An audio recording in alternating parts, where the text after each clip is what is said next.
সবাইকে ঈদের অনেক অনেক শুভেচ্ছা। ঈদ মোবারক। ঈদ মানেই আনন্দ।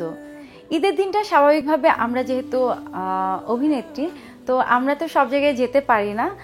স্বাভাবিকভাবে আমি সবসময় আমার বাসায় পার্টি অ্যারেঞ্জ করি, সবাইকে দাওয়াত দিই, চেষ্টা করি সবাইকে নিয়ে হাসি খুশিভাবে ঈদের আনন্দটা উপভোগ করতে। অনেক আত্মীয় স্বজন আসে, অনেক বন্ধুবান্ধব আসে, সবাইকে নিয়ে একসাথে খাওয়া দাওয়া করি, অনেক রান্নাবান্না হয়, নতুন জামা কাপড় পরি, নতুন জামা কাপড় অনেককে উপহার দেই, দেখতেও ভালো লাগে। ঈদে সালামি দেই সবাইকে। আমার বোনের বাচ্চারা আসে, আত্মীয় স্বজন আসে, মামা মামির বাচ্চারা আসে, মামাতো ভাই বোনেরা আসে, ভাই বোনদের বাচ্চারা আসে।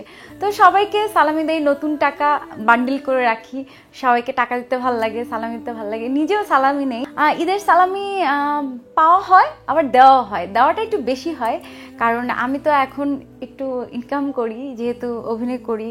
তো এক্ষেত্রে সবাই আমার কাছ থেকে একটু আশা করে।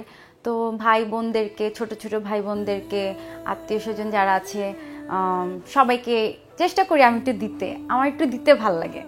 ঈদ ঢাকাতেই করা হয়, আমি ঢাকার মেয়ে, রূপগঞ্জের বাড়ি আমার। তো ঢাকা থেকে রূপগঞ্জ যেতে বেশিক্ষণ সময় লাগে না, খুব তাড়াতাড়ি।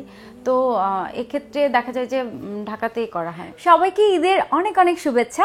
ঈদ মোবারক।